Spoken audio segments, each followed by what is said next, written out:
Welcome back to Fast Politics, Elie. Hey, Molly, how are you? I'm good. I'm so happy to have you here. I always am a fan of yours, but right now it 100 times feels even more important. So first, let's talk about the voting rights case on Wednesday, because that case that was the case that really shocked me. So Article 2 of the Voting Rights Act, the Supreme Court has decided so It, much. yeah, it's about to decide, right? So, Yeah. for the backstory here, this case called Louisiana v. Calais was actually argued last year. All right. Right. And the court couldn't reach a decision last year, and they scheduled re-argument for this year, which is pretty rare. That doesn't happen very often. And the reason why it happened is because there's no way white folks should win this case based on Roberts's own precedent from 2 years ago. But the issue is they don't want black folks to win this case. They want white folks to win this case. So it kind of took them some more time to figure out how they're going to do it. And now at oral arguments on Wednesday this week, we were able to see how they're going to do it. The key issue here is a congressional map in Louisiana. Louisiana has 6 congressional districts. After the 2020 census, Louisiana produced a map that had 5 of those 6 districts be majority white.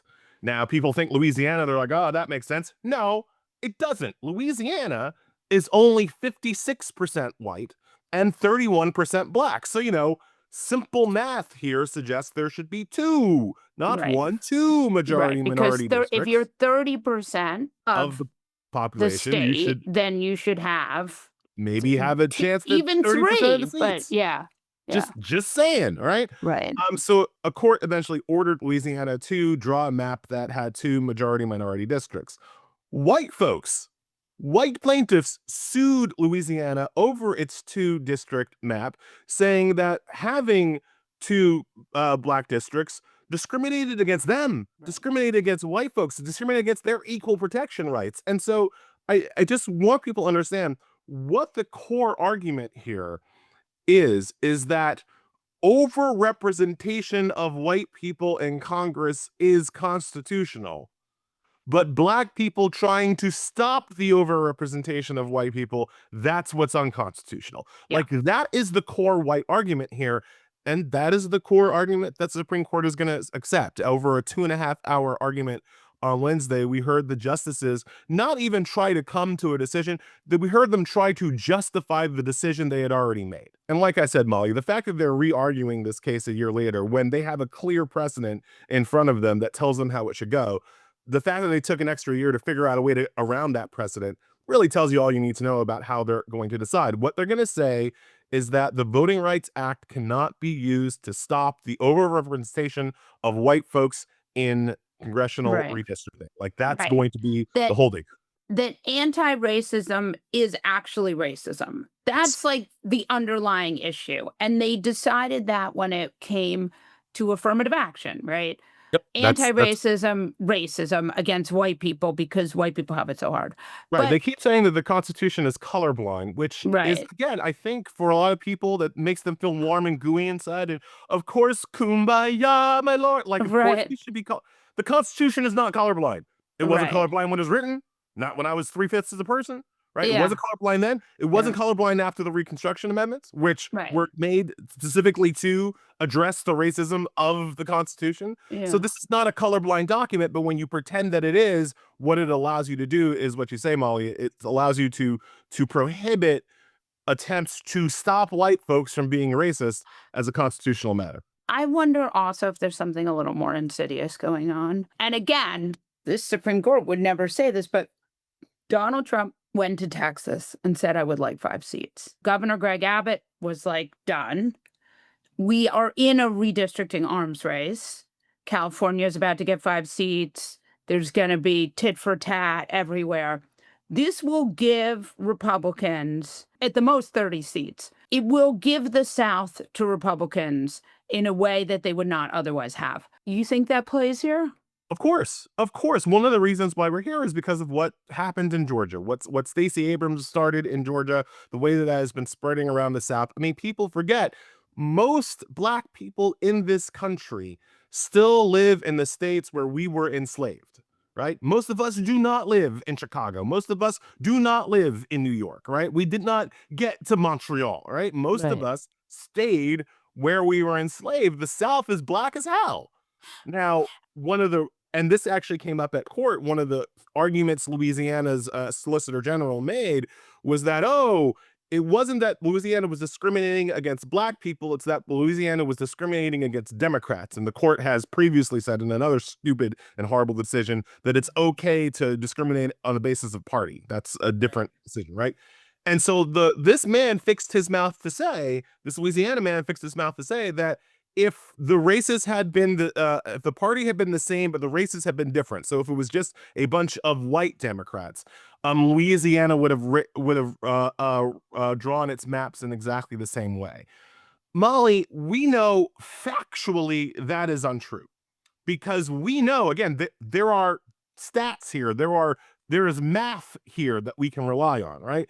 And we know, statistically speaking, white Democrats in Louisiana won't vote for a black candidate. That just doesn't happen. They won't vote for a black Democrat. They'd rather vote for a white Democrats, again, would rather vote for a white Republican than a black Democrat. So again, to the point of the Voting Rights Act, if black people are to have their 1/3 representation in the Louisiana congressional delegation, you need majority minority districts, because even white Democrats won't vote for black people. Like, that is just a statistical fact, but it's one that was ignored by the Supreme Court and just lied to by the Supreme Court. The Supreme Court doesn't use facts anymore in their arguments. So when you say more insidious, I've seen reports that say as many as 19 seats in the South could flip after this decision, if it comes out the way everybody, including me, thinks it's gonna come out. So there is a real for real political Right. balance to what the Supreme Court is doing beyond the moral turpitude. Turpitude. Of Turpitude. I was going to say turpitude too, because it is morally so dark. I want you to talk about Kavanaugh stops, because I'm thinking about Justice Brett, my man, and the guy who tried to make racism cool again, and with his decision on that case. Yeah, you're talking about the racial profiling case in Los Yes. Angeles v. Perdomo, or whatever. Yeah. Whoever was That's v. Perdomo. because he writes this opinion. I want you to talk about Justice Kavanaugh. Kavanaugh okayed racial profiling. I mean, literally what ICE was doing in California was profiling people on suspicion of being immigrants based on, and this is what they admitted to, based on the color of their skin, whether they spoke English with a Spanish accent, and what job they appeared to be having at the time they were stopped. So it was straight up, we're doing some racial profiling, right? It is, I want to say this word, a very racist word, but it's the only way to explain what's happening right now. It is Operation Wetback 2.0. Yes, that is what they're doing. It was called that at the time. Kavanaugh has basically said, go forth and discriminate. Go on. Brett Kavanaugh, in an opinion off the shadow docket, where a lot of times the conservatives don't explain themselves. But this time Kavanaugh felt so bold that he actually explained why he thought racial profiling was okay. And in addition to saying that he said it just made common sense, which is like always to me the canary in the coal mine of a white supremacist, where it just makes common sense to round up brown people on suspicion of crime, because you never know. You never know. Like that. That is exactly that, right? But he also said that the reason why he was cool with it is that he said that stops to actual citizens, stops to birthright American citizens who just happen to be Latino, that these will be incidental and a minor inconvenience. Minor inconvenience, because all you have to do is to have, according to Kavanaugh, a short conversation with ICE, at which point you will be let go. Now, ProPublica shows, in fact, that that's not true, and there are numerous American citizens put in Louisiana detention camps for various amounts of time. Right. So your options right now are to believe that Brett Kavanaugh is a lying white supremacist who's just trying to lie his way through this argument, or he's an idiot. He's an idiot white supremacist who is never who can't see beyond his own beltway. I happen to think, why not both? I think, two things can be true at the Yeah. same time. He's a liar and he's an idiot. You called them Kavanaugh stops. That's exactly right. And the person who in our modern kind of zeitgeist really revived the racial profiling, Sheriff Joe Aprio in Yeah. Arizona, he's been coming out being like, "See, I was right." He's literally walking around town right now being like, "I've been vindicated by Right. alleged attempted rapist Brett Kavanaugh." Yeah. Yeah, it's shocking that they've somehow managed to create a structure for this appallingness. Let's talk about bullying trans people and also dismantling LGBTQ rights. Yeah, so I low key think that these cases are actually the most important this term because the ones that we talk about, that are focusing on racism, the voting rights case, the racial profiling cases, these are obviously critically important, but these are outcrops of living under a white supremacist authoritarian regime. What's happening with the LGBTQ community is stuff that would happen regardless of who was president, as long as we let the Supreme Court hold power. These people are who the Republicans have an axe to grind with, regardless of who happens to be president at any one time. And what they're trying to do this term is to truly kind of stamp out, to eradicate the idea of being trans. They're trying to eradicate trans people. They're trying to eradicate gay people. So the first case they heard this term, literally their first case back from summer vacation, was a case called Childs v. Salazar, which involved conversion therapy, Right. which involved the In legality of Chicago. taking I mean, Colorado. gay teens, gay kids, and telling them they're wrong, and telling them God hates them, and telling them from a clinical psychological perspective that they can just pray away the gay, or Right. just buck up and not be gay any. Like, this is the therapy that they're talking about, right? So Colorado and I think 20 other states have banned conversion therapy, and the Supreme Court basically said, or is going to say, no, they can't ban it as a matter of free speech, as a matter of free exercise. And that's shocking to me, because remember, we're not talking about random people on the street. Your priest can say whatever he wants, right? Person with a sandwich board on a corner can say whatever they want. They want to For preach the now. gospel, it's conversion therapy, they go to. These are licensed professionals, people licensed by the state of Colorado to provide mental health services.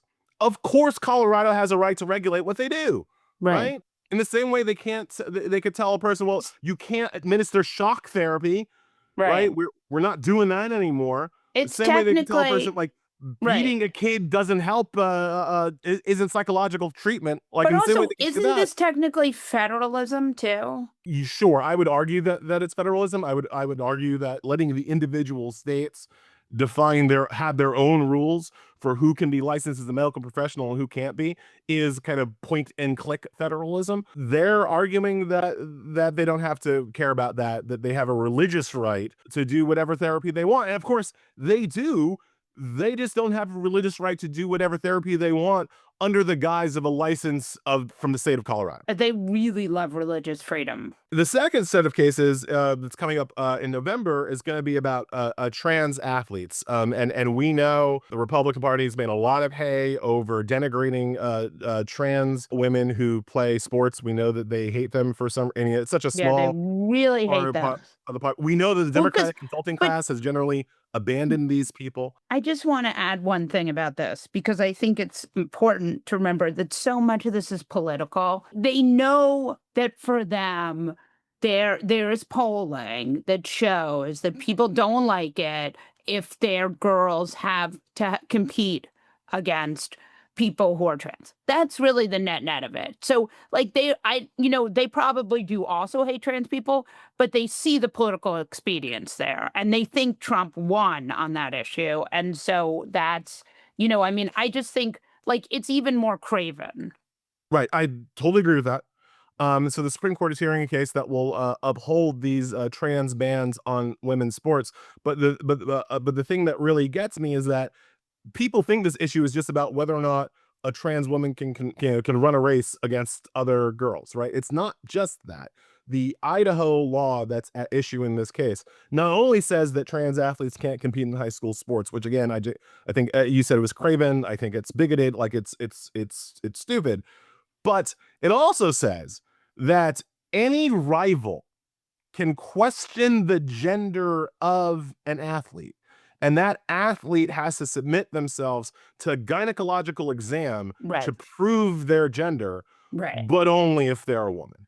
So And it's literally a law that says Yeah. a woman has to drop her drawers Right. and have a doctor look up her hoo-ha, but a boy does not. Does not. It is a point and click violation of the Equal Protection Clause. Right. And the Republicans on the court are going to say that that is fine because they hate trans people. Like that is where we're at, where they're and it's probably going to be a Kavanaugh opinion because Kavanaugh likes to remind everybody that he coaches girls basketball, and that somehow is supposed to make us forget about the rape allegations. But anyway, it's probably going to be Kavanaugh saying that the way to protect girls in sports is to make them drop their panties on request. Right. That is going to be the upshot of the Supreme Court's opinion. And what I think is so important about this is that they really hate women's sports too. Like you'll say, well, this is the one thing that gets conservatives to give a shit about women's sports. But actually, this will make it much more unpleasant for women in women's sports. Because if you don't look a certain way, you can get checked out by your coach and that or whoever. Like one of the things that I like to thread the needle on is that you think, oh, this is just discriminating against trans kids. And yeah, well, my kid's not trans. This is opening the door to discriminating against everyone, against people who don't look a certain way, against this, against, and making it more unpleasant for women to do. I just think it's important to thread the needle that this opens the door to something you can't necessarily close. One of the named plaintiffs in the trans case pulled out. She pulled out because it was ruining her life because she was getting so much hate, so much death threats. She just wanted to run track at Boise State. She was a Boise State student. She just wanted to run track. Trans woman who just wanted to run track, and it became such an all-consuming thing in their life. She pulled out of the case. That is also their goal, is to make trans people just give up, just to not fight. And that's a other piece with the conversion therapy thing. And it's why I say the goal here from the Supreme Court this year is to eradicate these people. It's to shove these people back into some closet somewhere where we pretend they don't exist. And we know that directly leads to suffering, suicide, and suffering, suicide. and harm. Again, there is math here, folks. We know that 2% of the population is intersex. 2% of the population does not fit into your gender binary that you want them to fit into. These people are here. They're real people with real problems, and the goal is to make them hate themselves as a legal matter. We're in this moment where the Supreme Court is rolling back, we just talked about this, trans rights, voting rights, anti-discrimination, because anti-discrimination is discrimination against white people, which is, by the way, something white supremacists have always said. This is not, this is like one of the tenets of white supremacy. I think, and again, maybe I'm just an optimist. I have been wrong before because I was overly optimistic, but I think this stuff feels medieval and that a lot of people do not find losing all their rights within 6-month period to be tenable. Talk to me about this is pushback for pushback for push. We're like in these cycles of backlash. Talk to me about your thoughts on that. I mean, look, the right answer was to go back to 2021, like I told people, and expand the court when you can. That is the right answer. The only way that you get out of this Supreme Court is by expanding the Supreme Court.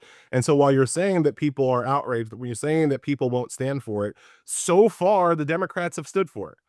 So far the Democrats have taken it. So far, even when you hear them, make their stump speeches and make their campaign pitches and whatever, they don't focus attention on the Supreme Court as the ground zero of all of the revocation of rights that we're seeing.